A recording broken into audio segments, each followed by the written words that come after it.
হ্যাঁ, আমার মনে থাকবে। আমি এই পর্যন্ত যতগুলো প্রমিস করছি সবগুলো প্রমিসই ঠিকঠাক মতো রাখছি। ভালো কথা। তো আমি কবে প্রমিস ভাঙলাম? তো তুমি কি বোঝাতে চাচ্ছ আমি প্রমিস করে প্রমিস রাখি না?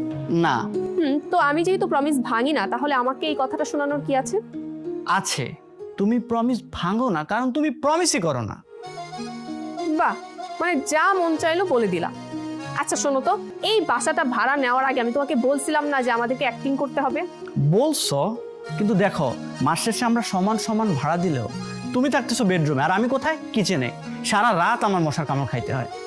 ও, তো এই জন্যই এত কথা শোনাচ্ছ? আচ্ছা ঠিক আছে, তোমাকে আজকে থেকে 50% ভাড়া দিতে হবে না, তুমি 30% ভাড়া দিও। দেখো, বিষয়টা টাকার না।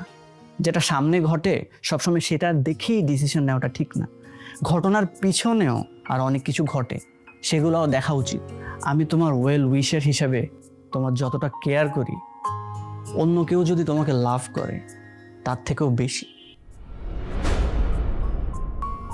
তাহলে একবার ভাবো, সেখানে আমি যদি তোমাকে লাভ করি তাহলে